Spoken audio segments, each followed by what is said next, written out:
The courtroom smelled like old wood and fear. Rosa Delgado's hands were folded in her lap, fingers interlaced so tightly the knuckles had gone white.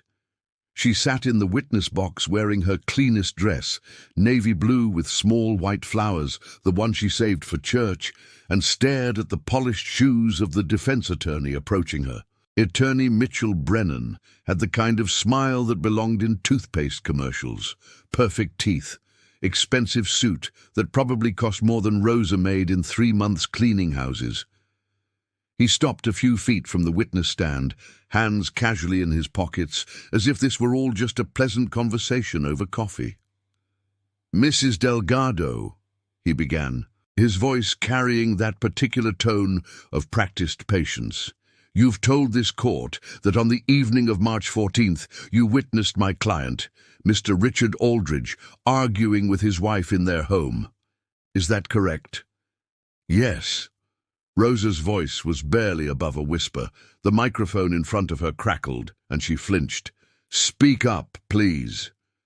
Brennan's smile widened slightly. "We need everyone to hear you." Rosa cleared her throat. "Yes, sir. And you were there because you work as their housekeeper, correct?" "Yes." "How long have you worked for the Aldridge family?" 6 years? 6 years? Brennan nodded slowly, turning to face the jury, as if sharing a private observation with old friends. "That's a long time to clean someone's toilets, fold their underwear, scrub their floors." He paused, letting the words settle. "Tell me, Mrs. Delgado, do you like your job?" The prosecutor, a tired-looking woman named Jennifer Reese, stood up. "Objection. Relevance? I'm establishing the witness's relationship with the defendant, Your Honor." Judge Patricia Morrison, a black woman in her 60s with reading glasses perched on her nose, waved her hand. "I'll allow it, but get to your point, Mr. Brennan." Brennan turned back to Rosa. "Do you like working for the Aldridges?" Rosa hesitated. In the gallery behind the attorneys, she could see Richard Aldridge sitting beside his current lawyer's assistant, looking every bit the grieving widower in his charcoal suit. His salt-and-pepper hair was perfectly styled. His eyes met hers for a fraction of a second, and something cold moved through her chest. "It was a job," she said finally. "Just a job." Brennan walked closer to the witness stand. "Not a particularly good one, I imagine. What did they pay you? $15 an hour? 20? 18. $18 an hour, 6 days a week. That's..." He made a show of calculating. "About $37,000 a year before taxes, in Westchester County, New York, where a studio apartment rents for $2,000 a month." He shook his head as if genuinely concerned. "That must have been difficult." "Objection," Reese said again, standing on. "Counsel is testifying." "Sustained." Judge Morrison looked at Brennan over her glasses. "Ask questions, Counselor." Brennan raised his hands in mock surrender. "Of course, Your Honor." He turned back to Rosa. "Mrs. Delgado, did you ever ask the Aldridges for a raise?" "Yes." "And what did they say?" Rosa's jaw tightened.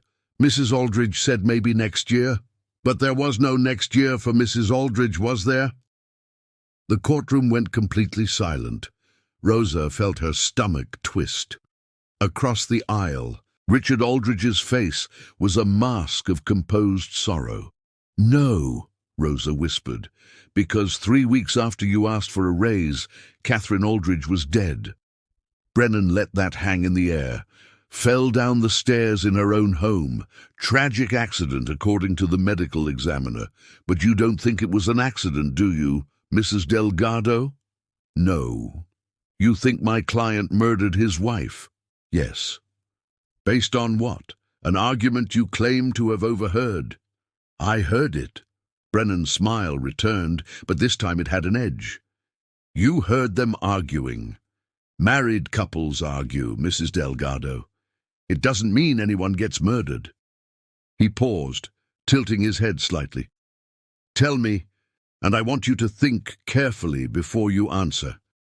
Is there any chance, any possibility at all, That you might have a reason to misremember or perhaps even to lie. The prosecutor shot to her feet. Your Honor! But Brennan was already continuing, his voice smooth as silk. After all, you're an undocumented immigrant, aren't you, Mrs. Delgado? You came here from Honduras 12 years ago on a tourist visa that expired 11 years and 10 months ago. The Aldridges knew this. They hired you anyway, paid you in cash. No taxes, no social security contributions, no paper trail. That's a federal crime, Mrs. Delgado. Several federal crimes, actually. Rosa's hands started to shake. She pressed them harder together. And now Mrs. Aldridge is dead. Mr. Aldridge is facing murder charges. And you, a woman who's been breaking the law every single day she's been in this country, suddenly remember hearing an argument that just happens to support the prosecution's theory. Brennan stepped even closer, his voice dropping to something almost gentle. So here's what I'm wondering, Mrs. Delgado. Here's what this jury is probably wondering. Did someone promise you something? Immunity from deportation, maybe? A visa, citizenship? What did they offer you to testify against Richard Aldridge? Objection! Reese's voice was sharp. These are outrageous accusations with no foundation. I'm simply asking the witness to prove she's telling the truth, Brennan said, spreading his hands innocently. Then he turned back to Rosa, and his smile became something else entirely. Something that wasn't a smile at all. Go ahead, Mrs. Delgado. Prove you're innocent. Prove you're not just lying to save yourself from deportation. The words hit Rosa like a slap. The courtroom erupted into noise, Reese objecting loudly, Judge Morrison banging her gavel, reporters in the back scribbling furiously in their notebooks. But Rosa heard none of it. She was staring at Mitchell Brennan's face, at that smirk that said he'd already won, that said she was nothing, that said women like her didn't matter. She thought about the thick envelope hidden in her apartment, the one she'd been carrying like a talisman for 3 weeks now. She thought about the nights she'd lain awake, wondering if anyone would believe her. She thought about Catherine Aldridge's face, the last time she'd seen her alive, bruised but covered with makeup, smiling that tight smile that meant she was holding herself together with string and willpower. Rosa took a slow, deep breath. I can prove it, she said quietly. The noise in the courtroom cut off as if someone had thrown a switch. Brennan blinked. Excuse me? Rosa looked up, met his eyes directly for the first time. I said I can prove it. Everything I said. I can prove all of it. For just a second, uncertainty flickered across the attorney's perfect face. Mrs. Delgado, if you're referring to your testimony— No. Rosa's voice was stronger now. I have evidence, real evidence. I have recordings. The courtroom exploded again. But this time, the energy was different. Brennan's face went pale. Richard Aldridge half stood from his seat, his lawyer grabbing his arm to pull him back down. Judge Morrison was banging her gavel so hard it sounded like gunshots. Order! The judge shouted. Order in this court! She turned to Rosa, her expression sharp and focused. Mrs. Delgado, what recordings are you referring to? Rosa looked at the prosecutor, who appeared as stunned as everyone else. Then she looked back at the judge. Recordings of Mr. Aldridge, she said clearly, talking to his wife, threatening her, and recordings of what happened the night she died. She paused, feeling something loosen in her chest. I recorded everything. The silence that followed was absolute. Mitchell Brennan stood frozen in the middle of the courtroom, his theatrical confidence completely shattered. Richard Aldridge's mask of composed grief had cracked, revealing something underneath that made Rosa's skin crawl, and Judge Morrison was staring at her with an expression Rosa couldn't quite read. Your Honor, the prosecutor finally managed. The state was not aware. Clearly not, the judge said dryly. She turned back to Rosa. Mrs. Delgado, Are you telling this court that you have audio recordings relevant to this case that you have not yet provided to either the prosecution or the defense? Yes, Your Honor. Why? It was the question Rosa had been asking herself every day for the past 3 weeks. Why had she held them back? Fear, partly. Fear that they'd disappear, that somehow Richard Aldridge's money and lawyers would make them vanish, like they'd tried to make Catherine vanish. Fear that no one would believe her even with proof. Fear that she'd be deported before anyone took her seriously. But standing here now, looking at Mitchell Brennan's shocked face, at Richard Aldridge's barely concealed panic, she realized something else. She'd been waiting for this exact moment, for someone to push her hard enough that when she pushed back it would matter. "I wanted to see," Rosa said slowly, "if anyone would believe me without them. If my word would be enough." She looked at Brennan. It wasn't. The defense attorney's mouth opened and closed like a fish. Judge Morrison removed her glasses and rubbed the bridge of her nose. "This is highly irregular," she said finally. "We're going to take a recess. I want both counsel in my chambers immediately. Mrs. Delgado, you will remain in the courthouse. Deputy," she gestured to the bailiff, "please make sure Mrs. Delgado is comfortable and has anything she needs, and get those recordings." The gavel came down one final time. As the courtroom began to empty, Rosa sat very still in the witness box. Her hands were no longer shaking. She watched Richard Aldridge being led out by his lawyers, watched him glance back at her one more time, with eyes that promised retribution. She watched Mitchell Brennan gathering his papers with jerky, angry movements, and she thought about Catherine Aldridge, who had been kind to her in small ways, who had talked to her like a person, not just hired help, who had showed her pictures of her daughter in college, who had asked about Rosa's own children back in Honduras, who had quietly given her extra money sometimes when Richard wasn't looking. Catherine, who had been dead for 3 months now. Rosa pulled her purse into her lap and felt the weight of her phone inside it. All those recordings, backed up 3 different ways, because she knew how important they were. She'd been recording conversations in that house for 4 years, ever since the first time she'd seen bruises on Catherine's arms and heard Richard shouting through the walls. She'd recorded because she'd known somehow that one day she would need proof that she wasn't crazy, that what she was seeing was real, that Catherine Aldridge was not clumsy, that the fear in her eyes was not paranoia, and now that day had come. The bailiff approached her with a gentle expression. "Ma'am, can I get you some water?" Rosa nodded. "Thank you." As she followed him out of the courtroom, she glanced back one more time at the empty witness stand.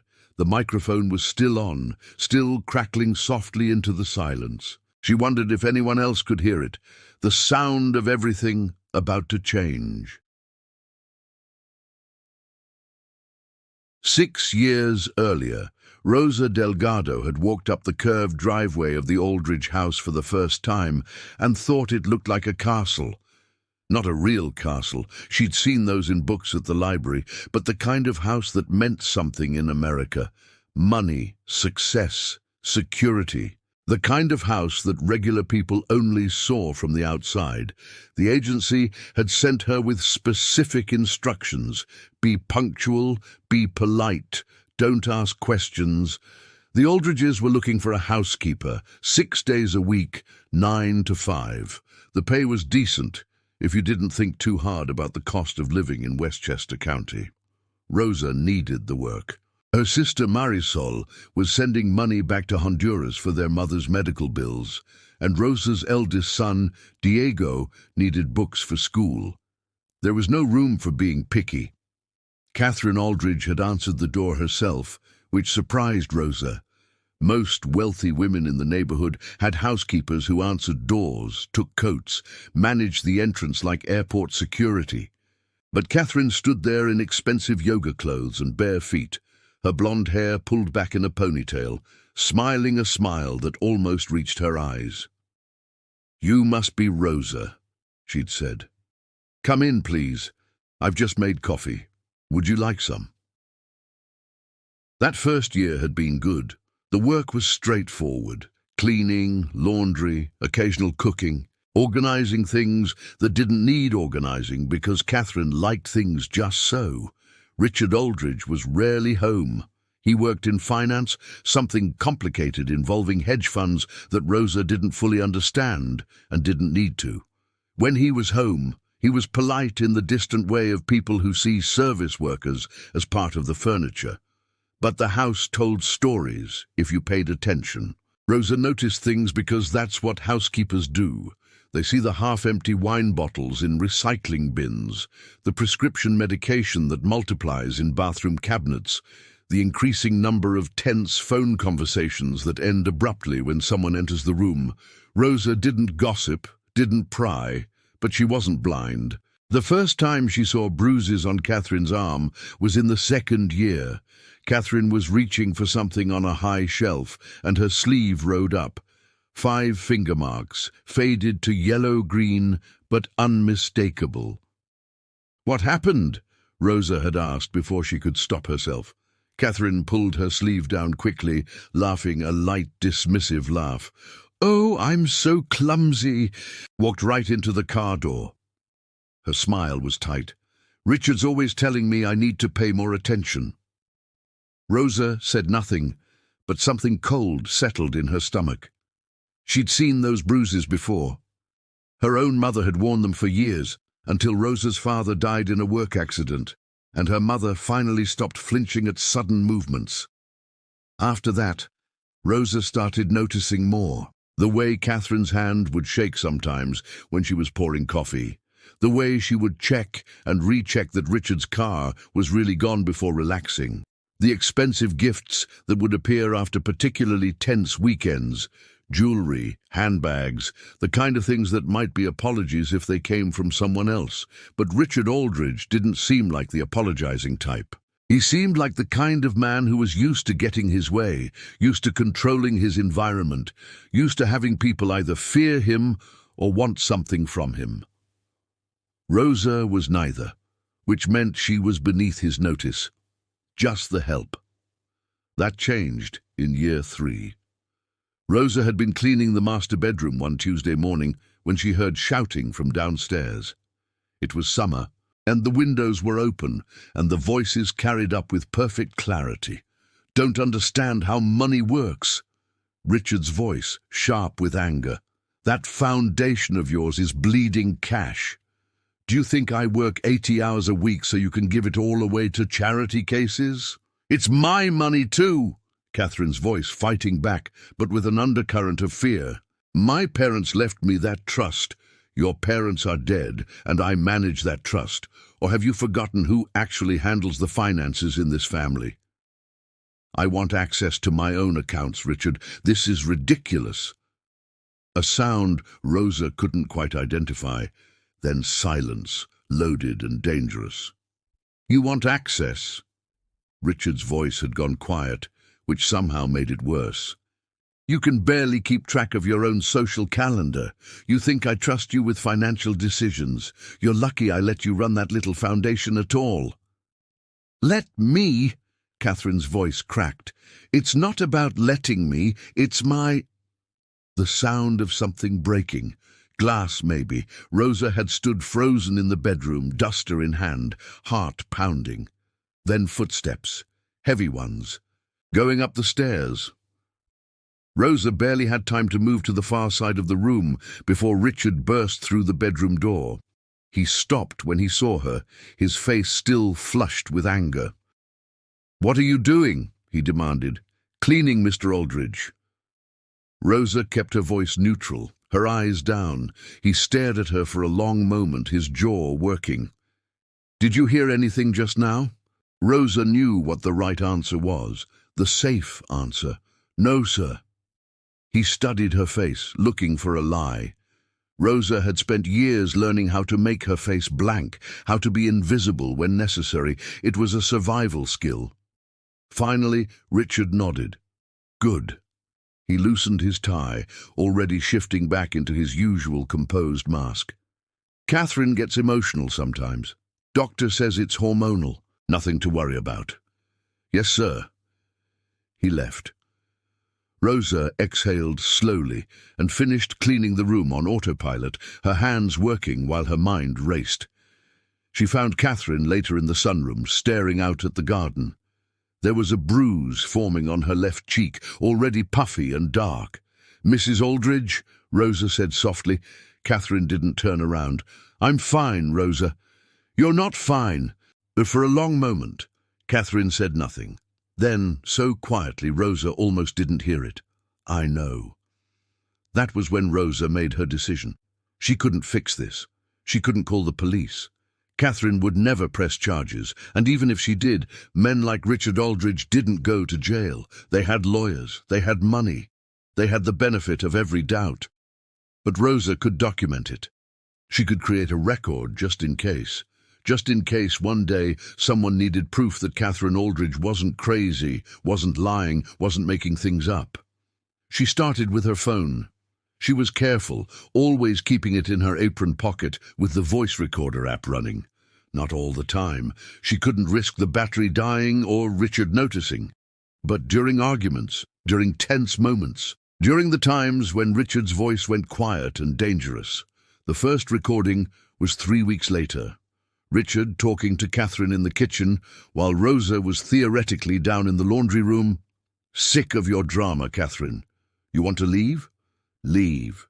See how far you get without my money, without this house, without the lifestyle you've become so accustomed to. Your foundation would collapse in 6 months without my support. Your friends, my friends, would drop you instantly.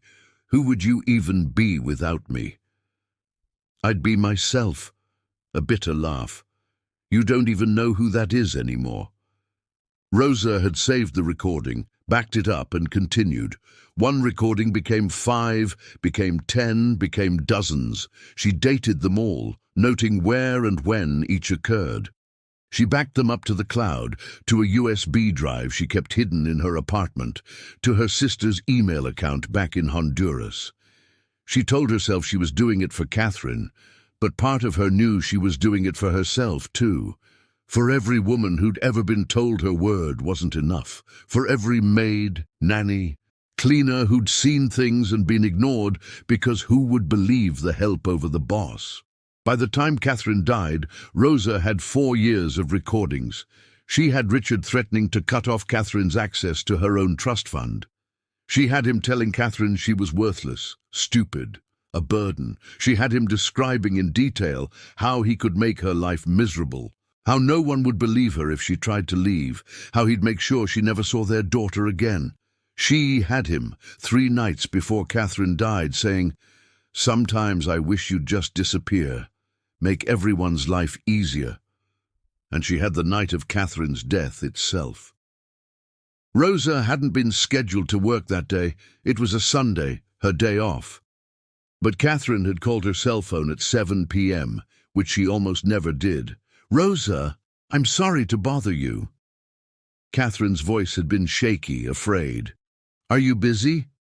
"No, Mrs. Aldridge. What do you need?" "Could you—" "Richard's been drinking. He's in one of his moods. Could you come over, just for a few hours? I know it's asking a lot." Rosa had heard the fear in her voice. "I'll be there in 20 minutes.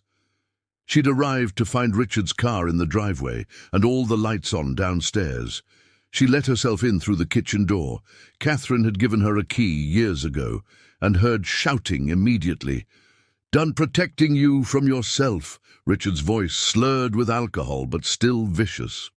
"You want to threaten me? Me, after everything I've done for you? I just want what's mine, Richard.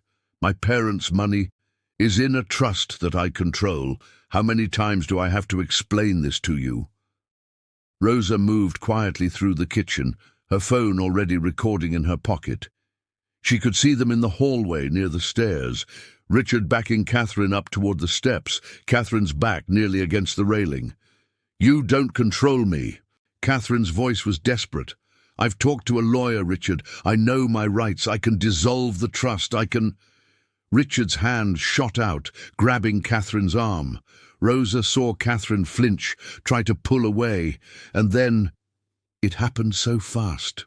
Richard's other hand shoved Catherine's shoulder. Catherine stumbled backward, her feet tangling, her hands grasping at air. The sickening sound of her body hitting the stairs, tumbling down, the final thud at the bottom. Silence.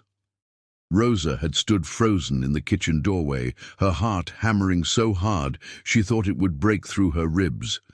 Richard was staring down the stairs, his face pale, his breath coming in short gasps. "Catherine?" His voice was different now, uncertain. "Catherine, stop playing around." No response. Richard walked down the stairs slowly, almost mechanically. Rosa couldn't see Catherine from where she stood, but she heard Richard's sharp intake of breath. Oh, God, Catherine." He pulled out his phone. His voice when he spoke was panicked, perfect. "Hello? Yes, I need an ambulance. My wife fell down the stairs. She's not breathing. Please, hurry." Rosa had backed away slowly, quietly, until she was out the kitchen door and standing in the dark yard. Her whole body was shaking. The phone in her pocket was still recording. She let it run for another 10 minutes, capturing the arriving ambulance, the paramedics, Richard's increasingly frantic explanations.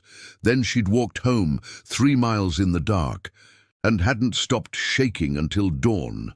The funeral was 4 days later. Rosa attended, standing in the back of the church with the other staff. Richard cried. His daughter Melissa flew in from California, grief-stricken. Everyone talked about what a tragic accident it was, how Catherine had always been a little clumsy, how awful it was for Richard to lose his wife so suddenly. No one questioned it. No one except the prosecutor's office, which had apparently received an anonymous tip about Richard and Catherine's troubled marriage. The investigation started quietly, then became official when the medical examiner found inconsistencies in the injury patterns. Bruises that didn't quite match a simple fall, a shoulder injury that suggested she'd been pushed. Richard was charged with second-degree murder 6 weeks after Catherine's death, and Rosa received a subpoena 3 weeks after that. She'd sat in her small apartment, staring at the legal document, knowing that this was the moment she'd been dreading and waiting for in equal measure. They wanted her to testify about the arguments she'd witnessed, about Catherine's injuries, about the dynamics in the house. But Rosa had something more than testimony. She had proof. She just hadn't known until she sat in that witness box and heard Mitchell Brennan's condescending voice, heard him question her honesty, her integrity, her very right to be believed. She hadn't known if she would actually use it. Now she knew. Now, sitting in a small conference room in the courthouse with prosecutor Jennifer Reese, a technician, and 2 very unhappy-looking defense attorneys, Rosa pulled out her phone and opened the recording app. "I have 87 recordings," she said quietly, "dated from June 2020 to March 2025. I have them backed up in 3 separate places. And I have the recording from the night Mrs. Aldridge died." She pressed play on the last one. Richard Aldridge's voice filled the room. "Done protecting you from yourself. You want to threaten me? Me?" Catherine's voice, desperate and afraid. "I just want what's mine, Richard." The sound of the confrontation, the push, the fall, the silence, Richard's fake panic, his calculated 911 call, all of it. When the recording ended, the room was silent. Prosecutor Reese's face was flushed, her eyes bright with something that looked like fury and triumph mixed together. The defense attorneys looked like they'd been punched. Mitchell Brennan's perfect confidence was completely gone. "Mrs. Delgado," Reese said finally, her voice very controlled, "why didn't you come forward with these immediately?" Rosa looked down at her hands. It was a fair question, one she'd been asking herself every single day. "Because I was afraid," she said simply, "afraid I'd be deported before anyone listened, afraid Mr. Aldridge would make the recordings disappear, afraid that no one would care what the maid had to say." She looked up. I wanted to see if anyone would believe me, just on my word. If my testimony alone would be enough. Ah, and was it? Reese asked softly. Rosa glanced at Mitchell Brennan, who was staring at the table. No, she said, it wasn't. The courtroom 2 days later felt different, heavier. The journalists in the gallery had multiplied, crowding into every available seat. The air conditioning was working overtime, but the room still felt hot, charged with anticipation. Rosa sat next to Prosecutor Reese at the state's table, her hands folded, her spine straight. She wore the same navy dress, freshly washed. Her hair was pulled back in a neat bun. She looked composed, but her stomach churned with anxiety. Across the aisle, Richard Aldridge sat very still. His perfect mask had developed cracks, dark circles under his eyes, a tightness around his mouth. His legal team had doubled, 2 more attorneys flanking Mitchell Brennan, who looked like he'd aged 5 years in 48 hours. Judge Morrison entered, and everyone rose. When she sat, there was a heavy silence before she spoke.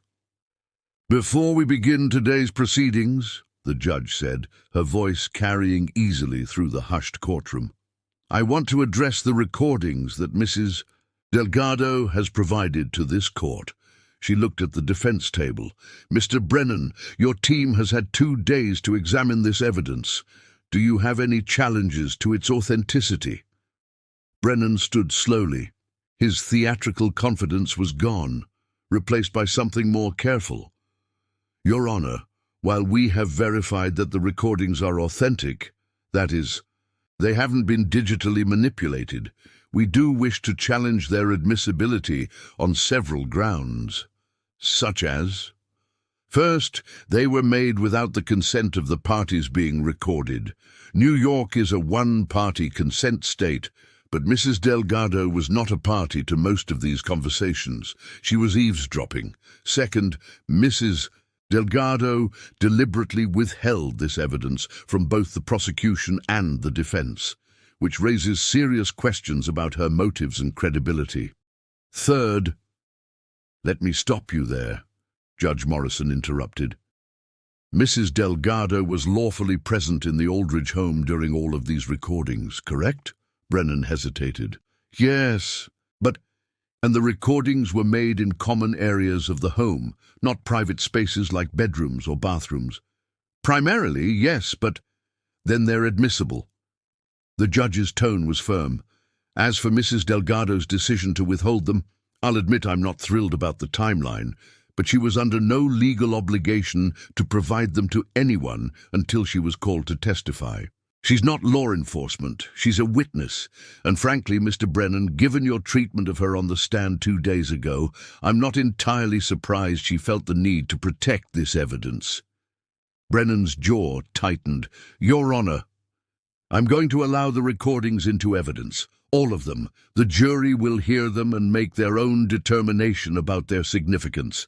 She turned to the jury box, where 12 men and women sat looking more alert than Rosa had ever seen them. Ladies and gentlemen, we're going to spend today listening to a substantial amount of audio evidence. I want you to pay close attention not just to what is said, but to the context and the progression of events. Take notes if you need to. She looked back at Reese. Counselor, proceed. What followed was 6 hours of testimony that felt like excavating a grave. Reese played the recordings chronologically, starting from June 2020. The first few were almost mundane, Richard complaining about Catherine's spending, Catherine pushing back, arguments that could exist in any marriage. But as the timeline progressed, the tone shifted. The arguments became more frequent. Richard's voice became more threatening. Catherine's fear became more palpable. Rosa sat at the witness stand, providing context for each recording. Where she was when she recorded it, what she saw, what happened before and after. She spoke carefully, precisely, describing things in the clinical way that made them impossible to dismiss. Recording from August 2021. Richard. You're embarrassing me with that foundation, Catherine. Everyone knows it's just a tax write-off. Stop pretending you're some kind of philanthropist. Catherine, it helps people, Richard. Real people who need... Richard, it makes you feel important. There's a difference. Recording from November 2022. Richard, I saw the credit card bill. $15,000 at Neiman Marcus. Are you out of your mind? Catherine, it's my money too. Richard, nothing is yours. I could cut you off tomorrow. How would you like that, living on whatever allowance I decide to give you? Recording from March 2023. Richard, his voice low and vicious. You're a burden, Catherine. You've always been a burden. My colleagues laugh at me behind my back because of you. Do you know that? They think you're pathetic. They think I'm pathetic for putting up with you. Catherine crying, then let me go. Let me get a divorce. Richard, and let you take half of everything I've built? Let you run to some lawyer and play the victim over my dead body, or yours?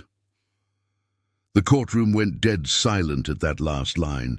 Several jurors wrote in their notebooks. Richard Aldridge stared straight ahead, his face pale.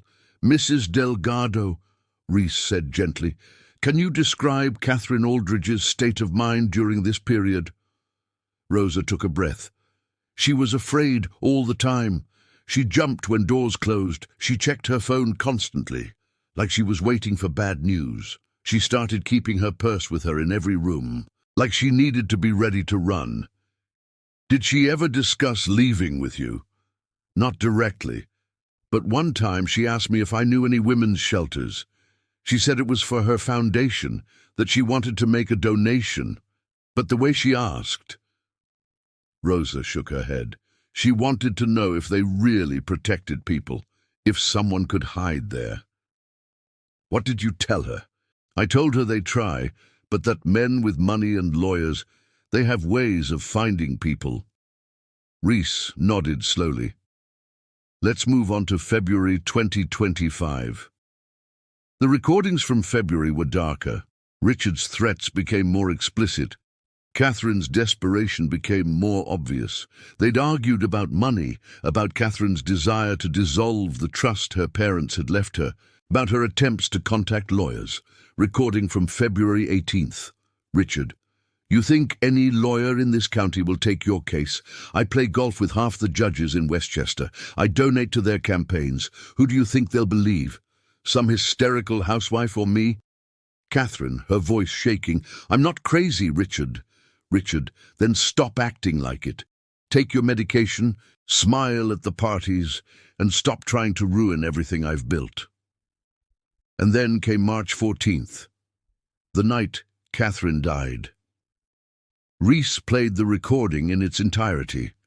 Rosa had heard it dozens of times by now, lying awake in her apartment, playing it over and over, until the sounds were branded into her brain. But hearing it in the courtroom, watching the jurors' faces change as they listened, seeing Richard Aldridge's hands clench on the table, it was different. The sounds of the argument, Catherine's desperate voice, Richard's rage, the confrontation at the stairs, the push, the fall, the silence, Richard's fake panic. Catherine, stop playing around. His 911 call, voice breaking with manufactured fear. My wife fell down the stairs. She's not breathing. Please, you have to help. When the recording ended, several people in the gallery were crying. One of the jurors, a middle-aged woman in the front row, had her hand over her mouth. Mrs. Delgado, Reese said into the silence, where were you when this recording was made? In the kitchen. I'd come because Mrs. Aldridge called me. She was afraid. She asked me to come over. Did Mr. Aldridge know you were there? No. Why didn't you intervene when you heard them arguing? Rosa felt tears prick her eyes. Because I was afraid too. Mr. Aldridge, when he was angry, he was dangerous. I thought maybe if I stayed hidden, I could be a witness later. If I tried to stop him, I thought. She swallowed hard. I thought he might hurt me too. Did you see Catherine Aldridge fall? I saw Mr. Aldridge push her. I saw her fall backward down the stairs. I heard her body hit the ground. And then what did you do? I ran. I went home. I was afraid. I didn't know what to do. Rosa looked at Richard Aldridge for the first time that day. He was staring at her with undisguised hatred. I'm sorry I didn't help her. I think about it every day, but I didn't know how to help her without getting hurt myself, or deported, or both. The cross-examination, when it came, was brief. Mitchell Brennan stood up, but his questions were perfunctory, almost defeated. He tried to suggest that the recordings were taken out of context, that married couples fight, that none of it proved actual intent to murder. But it was hollow. Everyone in that courtroom had heard Richard Aldridge's voice. They'd heard him threaten Catherine, belittle her, control her, tell her she should disappear. And they'd heard the push, the fall, the fake grief. When the court adjourned for the day, Rosa felt like she'd run a marathon. Her body ached, her head pounded, but there was also something else. A strange, fragile feeling of relief. She'd finally said it all out loud. The truth was, finally, in the light. In the hallway outside the courtroom, a young woman approached her. She was in her mid-20s, blonde hair, red eyes from crying. It took Rosa a moment to recognize her. "You're Melissa," Rosa said. "Catherine's daughter." Melissa Aldridge nodded. She looked devastated. "I just wanted to say, and thank you for telling the truth, for recording everything." Her voice cracked. "I knew my mom was unhappy. I could tell something was wrong. But every time I asked, she said she was fine. She said Dad was just stressed from work, that they were working things out. I believed her." "She loved you," Rosa said gently. "She didn't want you to worry. I should have worried more. I should have pushed harder." Melissa wiped her eyes. "I keep thinking if I had just paid more attention." "It's not your fault," Rosa said firmly. "Your father is a very good liar. He fooled everyone." Melissa looked at her for a long moment. "How did you know that he was lying?" Rosa thought about all the hours she'd spent in that house, all the small moments that added up to a terrible truth. "Because I saw your mother when she thought no one was watching. And when you really see someone, not the mask they wear, but who they are underneath, you can't unsee it." Melissa nodded slowly. Then, impulsively, she hugged Rosa. "Thank you," she whispered. "Thank you for being brave enough to remember her." After Melissa left, Rosa stood in the empty hallway for a long time, feeling the weight of what had happened, what was still to come. The trial wasn't over. There would be more testimony, more cross-examination, more questions. But the hard part, the terrible burden of carrying those recordings alone, was finally lifted. She pulled out her phone and texted her sister Marisol. "Testified today. Played all the recordings. I think Catherine can finally rest." The response came a few minutes later. "You did the right thing, Hermana. I'm so proud of you. But now you need to protect yourself. That man has powerful friends." Rosa knew Marisol was right. But standing there in the courthouse, with Catherine's daughter's thanks still warm in her mind, she couldn't bring herself to regret what she'd done. Some things were worth the risk. 3 weeks later, the jury came back. Rosa sat in the gallery this time, not the witness stand. Her part of the trial was over.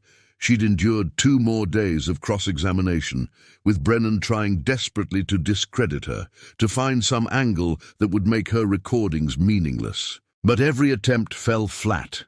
The evidence was too clear. Catherine Aldridge's voice, frightened and desperate. Richard Aldridge's threats, building over years into a crescendo of violence. The push, the fall. The medical examiner had testified too, explaining how Catherine's injuries were consistent with being pushed rather than simply falling. The trajectory was wrong. The impact points didn't match. It was murder dressed up as an accident. Richard's defense had tried to paint him as a stressed executive dealing with a mentally unstable wife. They brought in a psychiatrist who'd never met Catherine, but was willing to speculate about her state of mind based on some old medical records.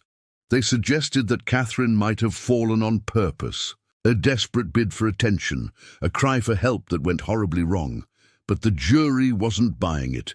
Rosa could see it in their faces every day, the way they looked at Richard with barely concealed disgust, the way they listened to his testimony, smooth, polished, full of tears and regret, with skepticism written in every line of their bodies. Now, after 3 days of deliberation, they were ready. "Has the jury reached a verdict?" Judge Morrison asked. The foreperson, a black man in his 50s wearing a crisp button-down shirt, stood. "We have, Your Honor." "What say you?" "In the case of the people of New York versus Richard Aldridge, on the charge of murder in the second degree, we find the defendant guilty." The courtroom erupted. Richard Aldridge's face went white, then red, then white again. He was shouting something, but Rosa couldn't hear it over the noise. His lawyers were grabbing his arms, trying to calm him down. Melissa Aldridge was crying in the back row, her hand over her mouth. Judge Morrison banged her gavel until the noise subsided. "Order! I will have order in this courtroom!" When it was finally quiet again, she looked at Richard Aldridge with an expression of cold disgust. "Mr. Aldridge, you have been found guilty by a jury of your peers of murdering your wife. Sentencing will be scheduled for 4 weeks from today. Until then, you will be remanded into custody without bail." She paused. "Bailiff, take him away." As Richard was led out of the courtroom in handcuffs, he turned and looked directly at Rosa. His eyes promised retribution even now, even after everything. Rosa looked right back at him. She didn't smile. She didn't gloat. She just held his gaze until he was forced to look away, until the bailiff pulled him through the door and out of sight. Prosecutor Reese found Rosa in the hallway afterward. "Mrs. Delgado, I want you to know, what you did took incredible courage. Without those recordings, we never would have gotten a conviction." Rosa nodded slowly. "What happens now? To me?" Reese's expression turned sympathetic. "That's complicated. Your immigration status is, well, it's not my area, but I've been in contact with someone at ICE. Off the record. They're willing to defer any action pending a review of your case. Given your cooperation in this trial, there's a possibility of a U visa. It's for victims and witnesses of crimes who assist law enforcement." "A visa?" Rosa felt something loosen in her chest. "I could stay. Maybe. It's not guaranteed, but it's a chance." Reese hesitated. "Rosa, can I call you Rosa? I know you did this for Catherine, but you also stood up for yourself. For every woman who's ever been told her word isn't enough. That matters." After Reese left, Rosa walked out of the courthouse into late afternoon sunshine. The world looked different somehow, sharper, more real. She pulled out her phone and called her sister. "Marisol, it's over. Guilty on all counts." Her sister's shriek of joy was loud enough that Rosa had to pull the phone away from her ear. Thank God, Hermana, are you okay?" Rosa paused, trying to find the right word. "I'm tired, but I'm okay." "What will you do now?" It was a good question. Rosa had spent so much time focused on the trial that she hadn't thought about what came after. She couldn't go back to the Aldridge house, obviously. The property would probably be sold to pay Richard's legal fees and restitution to Catherine's estate. She'd need to find new work, new clients, a way to rebuild her life. But for the first time in years, she felt like she could breathe. "I don't know," she admitted, "but I'll figure it out." "You always do," Marisol said warmly. "I'm proud of you, Hermana. Mama would be proud too." After hanging up, Rosa walked to a nearby park and sat on a bench overlooking the Hudson River. Westchester County spread out around her, expensive houses, manicured lawns, the kind of wealth that insulated people from consequences, usually. Her phone buzzed. A text from an unknown number. "Mrs. Delgado, this is Melissa Aldridge. I wanted to thank you again for everything you did for my mother. I know testifying put you at risk, and I'm grateful. If you need anything, a reference for work, help with expenses, anything at all, please let me know. You have my number now." Rosa stared at the message for a long time. Then she typed back, "Thank you. That means a lot. Your mother was a good woman. She deserved better than what happened to her." Melissa's response came quickly. "She did, and because of you, she got justice. That's something." Justice. Rosa thought about the word. It felt both too big and too small for what had happened. Catherine was still dead. Richard's money and lawyers had delayed everything for months, turned it into a spectacle, made Catherine's final moments public entertainment. And Rosa herself was still undocumented, still vulnerable, still waiting to see if she'd be allowed to stay in a country she'd called home for 12 years. But Richard Aldridge was in jail. He would be sentenced to decades in prison, most likely. He would never hurt another woman the way he'd hurt Catherine. And Catherine's story, her voice, her fear, her final moments, had been heard, believed, validated. That was something. 2 months later, Rosa received a letter from U.S. Citizenship and Immigration Services. Her hand shook as she opened it, expecting rejection, expecting deportation orders, expecting the worst because that's what she'd learned to expect from official letters. But the letter said her U visa application had been approved. She could stay in the United States for 4 years with a path to permanent residency. She could work legally. She could visit Honduras and come back. She could stop living in the shadows. She sat in her small apartment and cried for the first time since Catherine's funeral.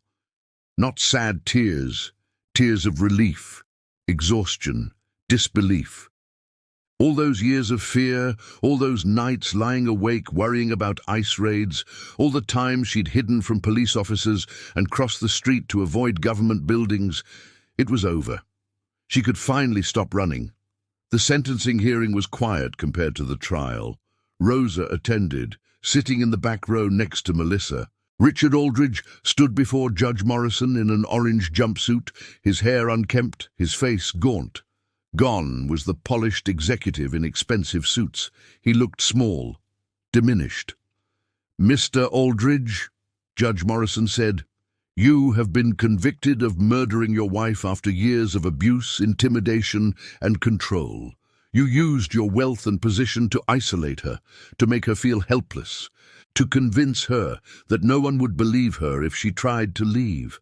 And when she finally found the courage to stand up to you, you killed her and tried to make it look like an accident." She paused, looking down at him over her glasses. "But you didn't count on one thing. You didn't count on Rosa Delgado, a woman you saw as beneath your notice, a woman you and your lawyer tried to discredit, to intimidate, to dismiss. She saw you for what you are, and she had the courage to document it, to preserve it, to bring it to light." Richard's jaw clenched, but he said nothing. "I'm sentencing you to 25 years to life in state prison. You will not be eligible for parole for 25 years. By that time, you'll be in your 70s, assuming you live that long." Judge Morrison's voice was cold. "Take him away." As Richard was led out, he looked back one more time. Not at Melissa, not at the prosecutors, at Rosa. This time, Rosa didn't look away. She met his eyes steadily, calmly, with the quiet strength of someone who had won. Not because she'd destroyed him, though she had, but because she'd told the truth, because she'd refused to be invisible. After the hearing, Melissa hugged her again. "What will you do now?" she asked. Rosa thought about it. "Find work, keep living, maybe take my sons to visit my mother in Honduras, things I couldn't do before. If you need a reference, I mean it. I'll tell anyone who asks what you did for my mother." "Thank you." Rosa said sincerely. That helps. As she walked out of the courthouse for the last time, Rosa felt the weight of the past few months finally lift. She'd carried Catherine's story on her shoulders like a physical burden, afraid to put it down, afraid that if she did, it would disappear. But now it was done. The story had been told, the truth had been heard, and Rosa Delgado, immigrant, housekeeper, invisible woman, had proven that her word was worth something after all. 3 years later, Rosa stood in a different courtroom. This one was smaller, quieter, less dramatic. She wore a new dress, still modest, still practical, but new. Her hair was styled differently. She looked confident. Rosa Maria Delgado, the immigration judge said, smiling.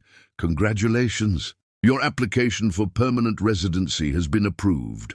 Welcome home. Rosa accepted her green card with shaking hands. In the gallery behind her, Marisol was crying. Her sons Diego and Marco were grinning, and Melissa Aldridge, who had become an unlikely friend, was taking pictures on her phone.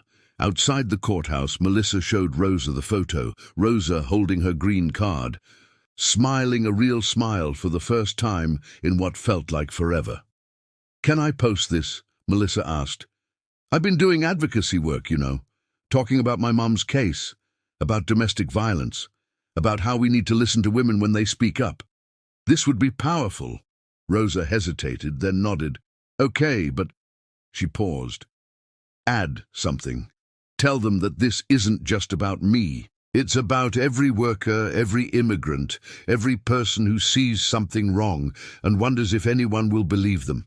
Tell them their voices matter, even when people try to make them feel small. Melissa typed the caption carefully, then showed it to Rosa. 3 years ago, Rosa Delgado's recordings helped convict Richard Aldridge of murdering my mother. Today, she became a permanent resident. This is what courage looks like. This is what happens when we listen to the invisible people in our society. They see everything. They matter. Believe them. Justice for Catherine. Believe women.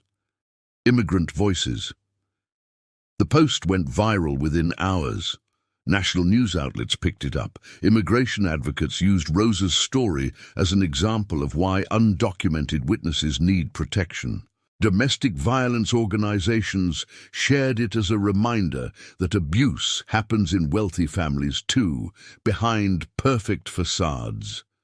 Rosa became, briefly, a reluctant public figure. She did a few interviews, always careful, always emphasizing that she hadn't set out to be a hero. She'd just tried to help someone who needed it. She'd just refused to let Catherine Aldridge be forgotten. Do you regret it? One reporter asked her. All the stress, the fear, the risk. Rosa thought about Catherine's face, the last time she'd seen her alive, bruised but brave, afraid but fighting, trying so hard to believe that she deserved better. No, Rosa said simply. I don't regret it at all. Years passed. Rosa built a small cleaning business, hiring other immigrant women and paying them fairly, treating them with dignity. She visited her mother in Honduras regularly. Her sons graduated from high school, then college. She bought a small house in a nice neighborhood, nothing fancy but hers. She never forgot Catherine Aldridge. She kept a photo on her dresser, one that Melissa had given her from before Richard, when Catherine's smile had reached her eyes. Sometimes Rosa would look at it and think about all the Catherine Aldridges in the world, all the women trapped in beautiful houses with dangerous men, all the people who saw their suffering and looked away because it wasn't their business, because they didn't want trouble, because they figured someone else would help. Rosa had learned something important in that courthouse. No one else was coming to help.